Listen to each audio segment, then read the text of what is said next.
Mr. Arrow Smith, welcome to the program. Hello.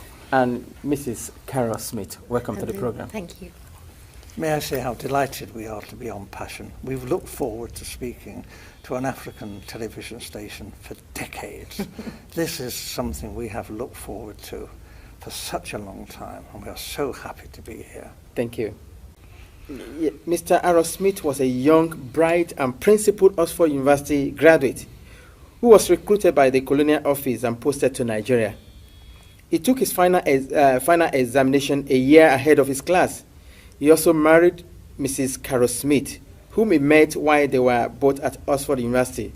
Together they went to Nigeria, where they had their 2 children.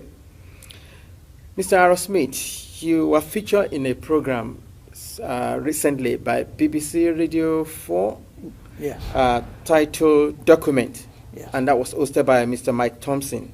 Yes.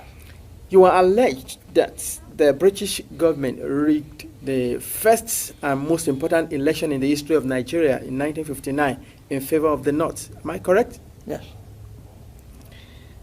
How long were you in Nigeria for? From 1955 to 1960. And we were based in Lagos. I was on the staff of the Department of Labour. I was largely occupied with employment problems, all the employment exchanges, and statistics, and international reports, and was kept pretty busy. I was also stationed in Lagos in charge of the capital and the port. I was the port labour officer as well, and I also devised a port labour scheme and later a social security scheme, which was one of the first in Africa, which guaranteed workers some income after they'd finished work. It was a providence scheme. As I say, it was called the National Providence Scheme, and I was very proud to have put that on the statute book. I was going to ask you what your role is. You've mentioned 3 important. Is there any particular name given to your office while you were there? Just labour officer. I was a labour officer, a senior civil servant. Okay. I only intended to stay in Lagos initially for 2 tours of duty. Although, because of this conflict with the elections,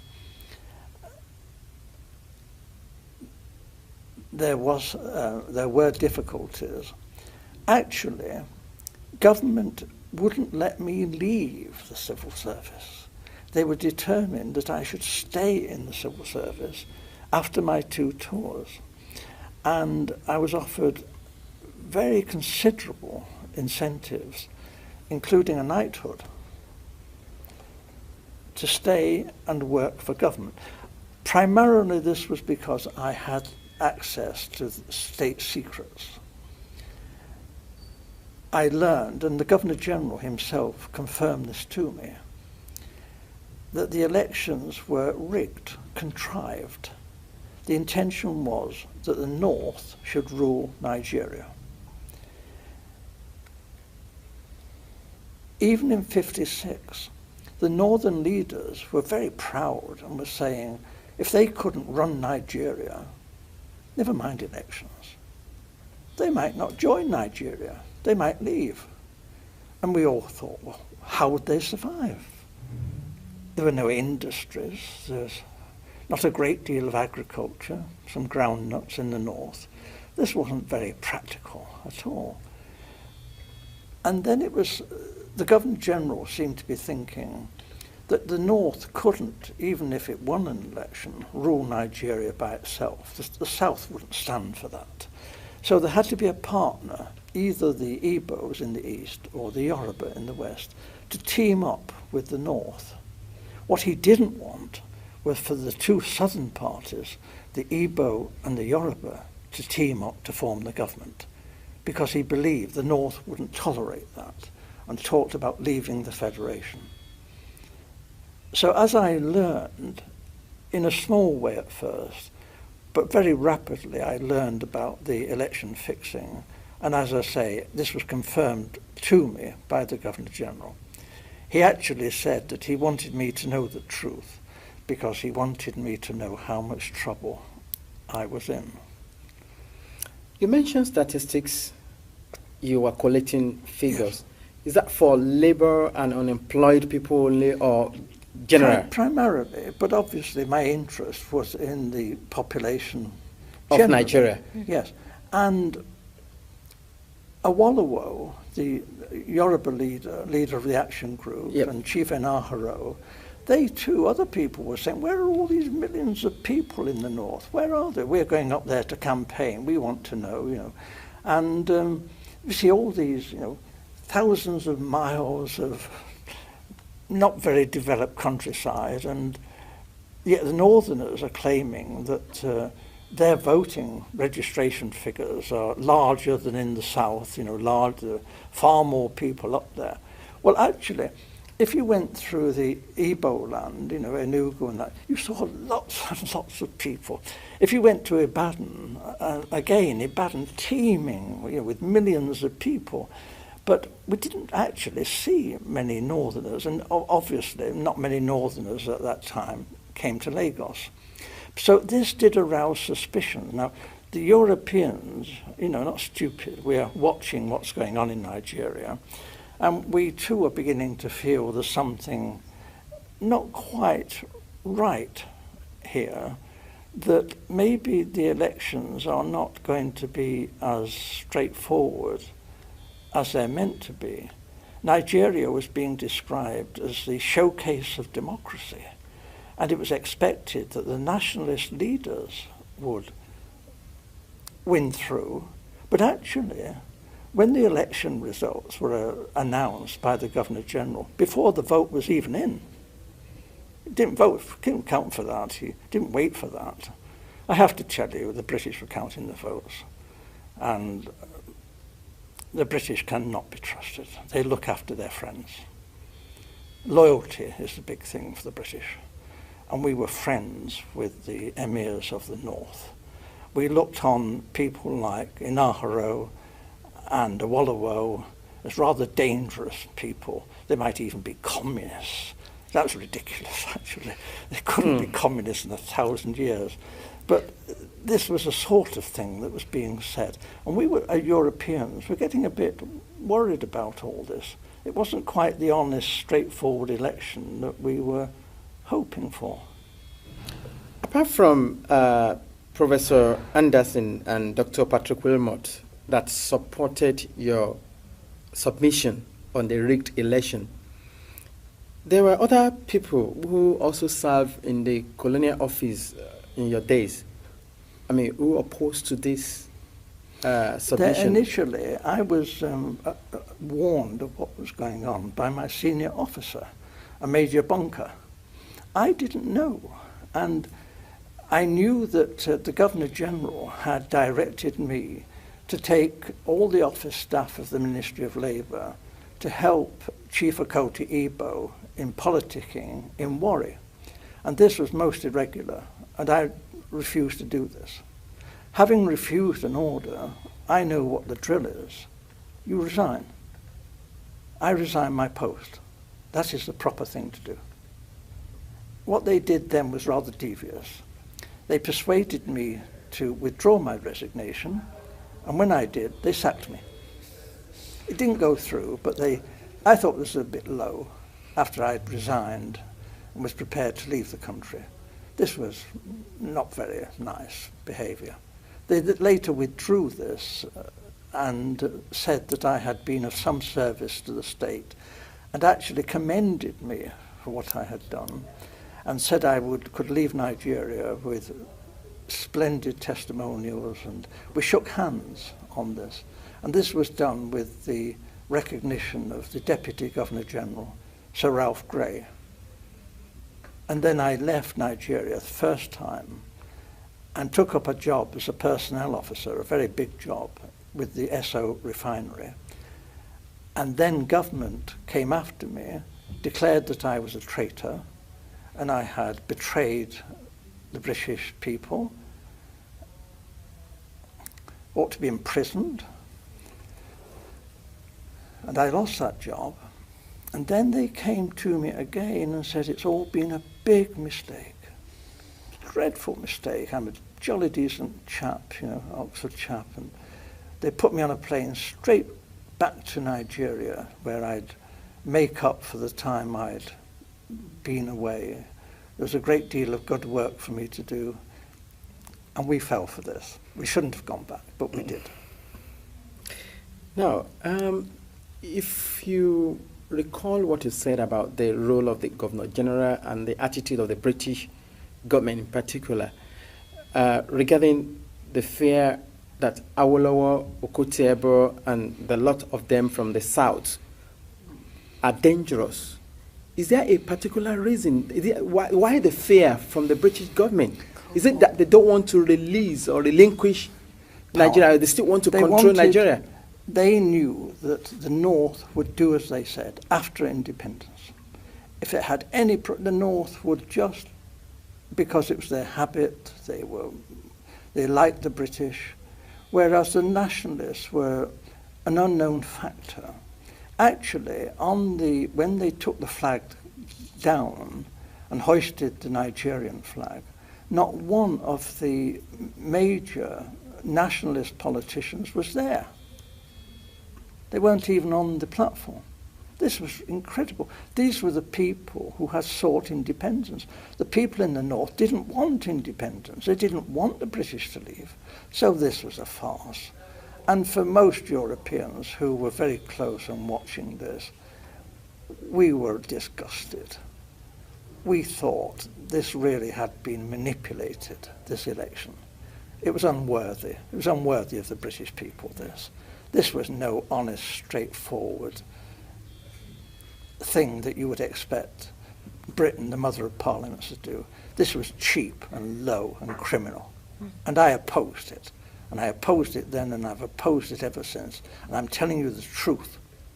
And I was warned, if I told you this state secret, my life could be forfeit. Earlier on, you said the British government wanted the North in alliance with either of the southern region, either with the Yorubas or with the Igbos. But without which they cannot they can't do it this rule the country. The problem was that Awolowo was a highly principled man. Okay. You didn't talk to Awolowo about squalid deals and fixing things. Awolowo was not that kind of person. If you read his books, this man was a world statesman. And his young lieutenant, Chief Enaharo, was brilliant, absolutely brilliant. However, they did do a deal with Zik, Dr. Azikiwe, from the east. Dr. Azikiwe, there was this big problem in Nigeria. It's the same big problem in America and in Britain. How do you get funds to fight elections? The candidates in Nigeria had no money, but they did have marketing boards, which were a kind of semi-nationalized industry. And they borrowed money from the marketing boards. But there was a suspicion that Dr. Azikiwe, who had formed his own bank, the African Continental Bank, was actually bankrupt. But he was borrowing very large sums of money from the marketing boards and not necessarily repaying the loans. We knew this. We had a great secret service. All the politicians' phones were tapped. All the politicians' mail was opened. Everything that any major politician did in Nigeria, we knew in hours. We watched. We knew all that was going on. Are you saying, in essence, that Dr. Azikiwe took money? He was blackmailed by the British to do our bidding. We told Dr. Azikiwe that he could go to prison if an inquiry was carried out into his bank and his financial circumstances. However, we would not want to be vindictive if Dr. Azikiwe was cooperative. in helping forward the plans that we had made in the best interests of Nigeria. Dr. Azikiwe had nothing in common with the northern politicians. He loathed the northern politicians. But Dr. Azikiwe went north and did as he was told. And what he was promised was this: the real power, effective power, would be in the hands of the northern emirs. However, it would look great if the president was Dr. Azikiwe, and he was given a field marshal's uniform and an admiral's uniform. He asked, please, could he have a row of medals? But they said, well, no, that was a bit difficult, you know, to get the medals. So when the ambassadors started arriving, he was known to be asking people from foreign countries, you know, perhaps they had a medal for his uniform. We thought this was terrible, but it was said that this happened. He was very vain. And for a time, he functioned as first the Governor-General, and then when Nigeria became a republic, as the president. But he had no power. And when he did try to tell the army, he said, I'm the field marshal, the army has got to do this. They said, hey, you're just a ceremonial figure. You have no power. The Prime Minister, Balewa, gives us our orders. So there was a feeling then that there was going to be trouble.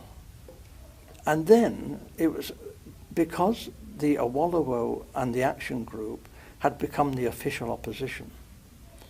What we British wondered, how could they win another election without the British counting the votes?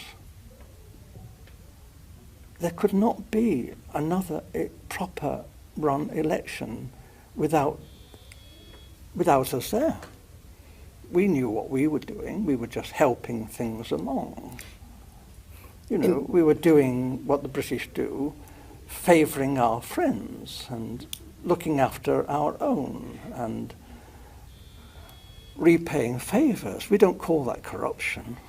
Right. I mean, in essence, what Dr. Azikiwe did, it was forced by the British government to do it. Yes. Collecting money from the marketing board then. Yes. So if any politician here in the United Kingdom tried to do that, be in jail. It will be in jail. So why did the British government refuse to take action? Because or comment on if we nipped it in the bud, because we knew it was happening, it was even happening in, let me be fair, in the West with the Awolowo. They were taking some money. They meant to repay it perhaps, but they were taking money. And I would have said, issue a warning now and say, you know, you've got to behave, because if this is allowed to go on, it'll be a major offence. However, before they actually ran the 1959 election, they needed money for the North and for the NCNC, Dr. Zik, to fight the election. So what they did, my senior officer, Major Bunker, went around, was ordered by the Governor-General to go to all the major British firms and international firms, Ford, UAC, Leventis, all these firms, and raise money for a slush fund to enable Chief Okoti Igbo, together with the North, to fight the 1959 elections. The North got most of their money from the native authorities. This was looked on by the British as being okay. This wasn't corrupt because we were friends of the North. And if they tried this in the West or in the East, we might have said this was corruption. But because it happened in the North, the native authorities, public money, was poured into the government party, the NPU. So this obviously was a terrible fiddle. We were discriminating against the southern politicians in favour of these northern emirs. What we saw was that this would not be the first act of treachery. They would have to smash the Action Group, because the action group was strong. And in a fresh election, they would be sure to win. They were pretty honest and regular guys, and a lot of the British quite admired Awolowo for his brain power. And they admired Chief Inahro, who was a bit cheeky and young and spirited. And they were both quite admired, you know, as they were like right-wing Labour people, nothing revolutionary. And so a great deal of money was raised by my senior officer, Major Bunker, before the 1959 election. And this was money put up by United Africa, by Ford, Shell, BP, and my wife, who was the personal assistant to the general manager of BP Nigeria. She's not going to tell you anything because she was a confidential secretary. I can only tell you that we were very well informed on some of the hanky-panky that was going on in Lagos.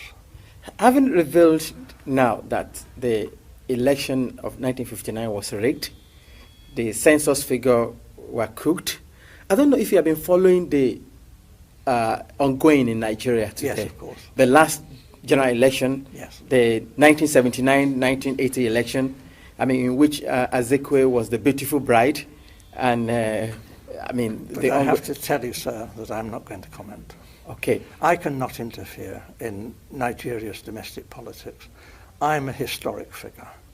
I do keep up, naturally, because I love Nigeria, and I've kept up with its history of its assassinations and military coups and dictatorships for 50 years. And this has been one of the biggest tragedies in world history, because this potentially was one of the greatest nations on earth. Nigeria was packed with educated, decent people who wanted to serve their country. Since you lost that job that the government threatened or went behind you to say that you were disloyal to them and you were fired, have you ever worked any other place since? Have I? Have you worked in any other company since? I didn't go to Oxford in the usual way. I came from a very poor family and left school when I was 13 years old. And I served a factory apprenticeship as an engineer, which is very unusual for an Oxford undergraduate. At Oxford also, I trained as a social worker. I'm a fully qualified social worker. So although, and as a personnel officer too, although the government stopped me working when I returned to this country and I was quite ill, I did a lot of voluntary work from this time on, both in the medical field, in the field of young girls. We also had campaigns on comprehensive schools. So I've kept very busy over the decades, although I have been kept out of employment quite deliberately. And when I did take up work, the government came after me and behaved abominably. And they did the most appalling things. They framed me with money missing. When I worked as a humble postman, after I'd worked as a personnel officer, I delivered the post to the workers who I'd employed. And they forced me out of that. They framed me. And later, when I was working in a labour exchange, they used the foulest methods to get me out of work. They told me they would. They said, the Governor-General said, unless you do what I say, you will never work again. And he offered me this, and it's very big bribes. A knighthood, a post in the Far East, in the Foreign Service, and a large sum of money.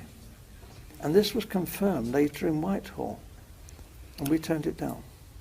Thank you very much for your time to answer some of the questions we've posed to you. What would be your advice to the Nigerian audience watching us now? They have potentially one of the greatest nations on earth. What they have to do is be disciplined, and they've got to use